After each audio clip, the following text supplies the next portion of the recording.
हमेशा चीखने चिल्लाने वाले, सदन में तन कर चलने वाले गृह मंत्री अमित शाह की हालत खराब है।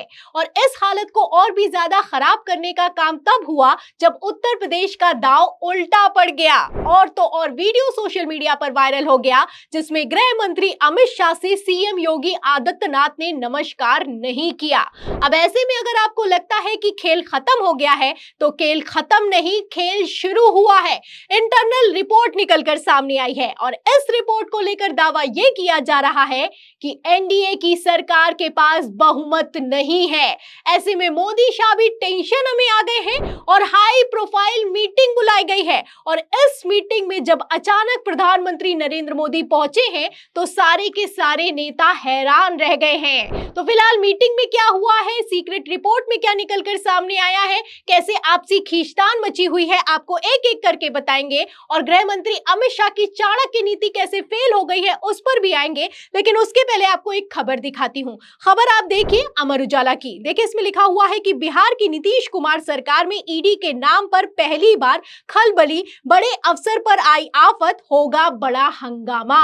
तो हंगामा होना तो तय है क्योंकि नीतीश कुमार के करीबी आईएएस अफसर के घर पर ईडी भेजी गई है। और ये ईडी किसने भेजी है, समझने वाले अपने आप में समझते हैं। नीतीश कुमार अपनी साफ इमेज के लिए जाने जाते हैं। नीतीश कुमार अपनी क्लीन इमेज को लेकर हमेशा चिंता में रहते हैं। उन पर ऐसा कोई आरोप नहीं है जिसके तहत उन पर ईडी या फिर कि सीबीआई का दबाव बनाया जा सके। लेकिन ऐसा पहली बार हो रहा है कि उनके करीबी अफसर के घर पर ईडी भेजी गई है और उस अफसर के घर पर ईडी भेजी गई है जिस पर रेप का आरोप है। अब नीतीश कुमार पर तो कोई आरोप है नहीं, जैसे ही ईडी भेजी गई है आईएएस अफसर संजीव हंस के घर पर, आपको बता दें कि आनन फानन में आईएएस अफसर को उसके पद से हटा दिया गया है।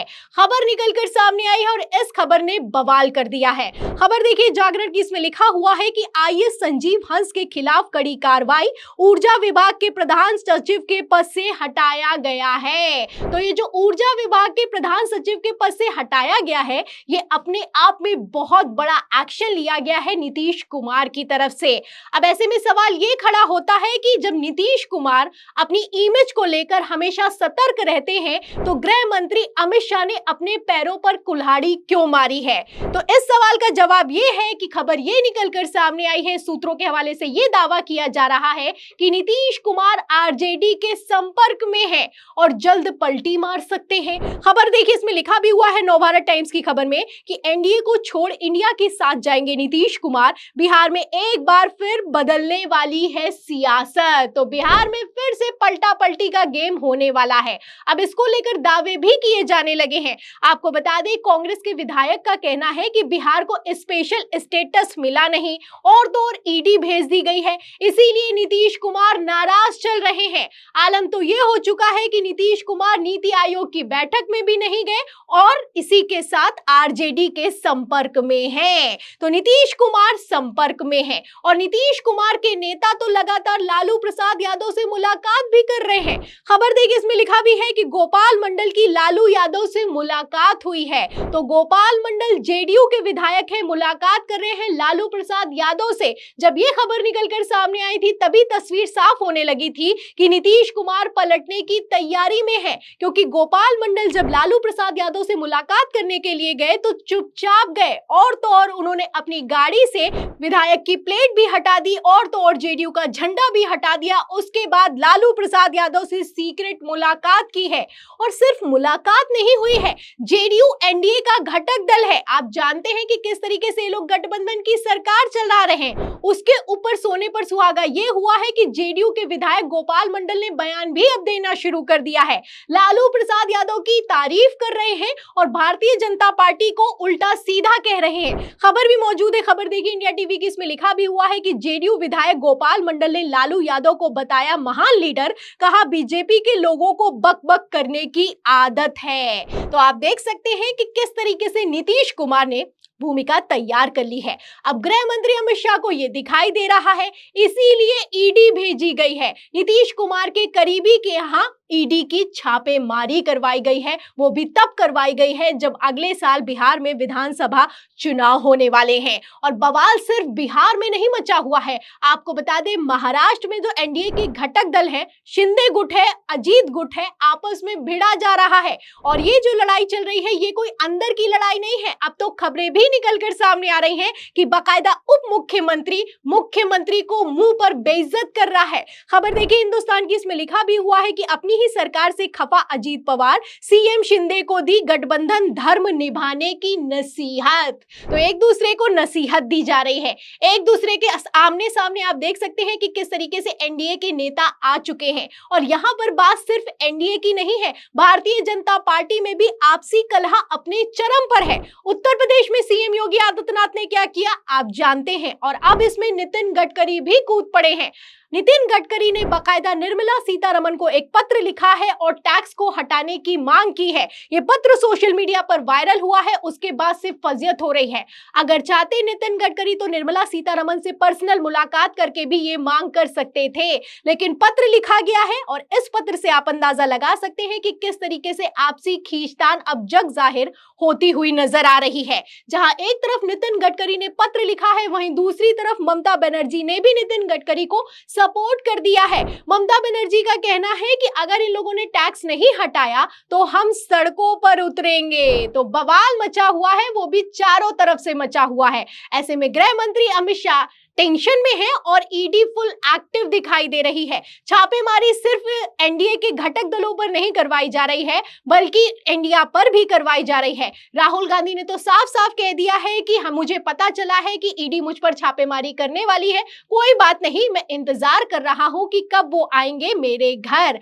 इतना ही नहीं, राहुल गांधी ने जहां एक तरफ बयान दिया है, वहीं दूसरी तरफ समाजवादी पार्टी के सांसद के घर पर तो छापेमारी हो भी चुकी है और तो और संपत्ति भी जब्त कर ली गई है। खबर देखिए एनबीटी की, इसमें लिखा भी हुआ है कि राहुल गांधी आशंका जताते रहे अखिलेश यादव के सांसद की ईडी ने जब्त कर ली संपत्ति, एक्शन से हड़कंप मच गया है। तो एक्शन पर एक्शन हो रहा है।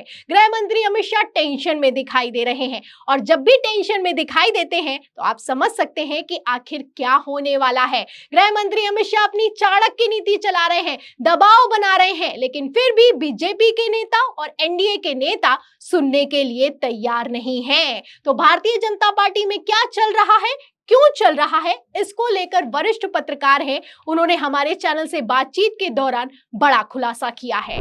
देखिए, एक बहुत बड़े बिजनेसमैन हैं जो भारतीय जनता पार्टी के काफी क्लोज हैं। उन्होंने कल फोन पे मुझसे बात किया और ये चीज मुझे बताया, ये कहीं पे भी पब्लिक डोमेन में ये इंफॉर्मेशन नहीं है, कहीं पे भी आपको ये सुनने को नहीं मिलेगा।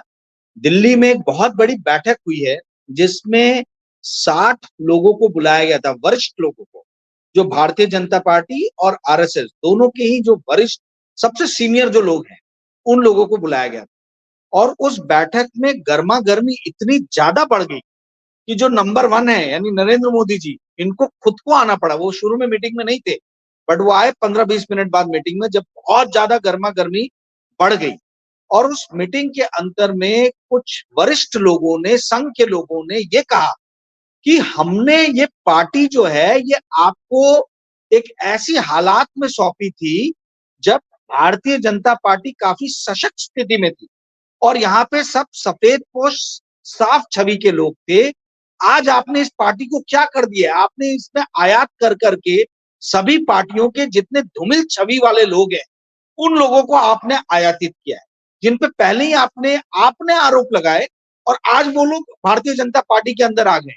तो हम तो लोगों को जवाब देने में असमर्थ हो रहे कि आखिर भारतीय जनता पार्टी की ऐसी क्या मजबूरियां थी। आप सत्ता में हैं, आपने सत्ता के नियम बनाए हैं कि 75 साल के बाद में जो भी आदमी आएगा वो मार्गदर्शक मंडल में चला जाएगा। तो हमें ऐसी उम्मीद है कि आप इसको फॉलो करेंगे।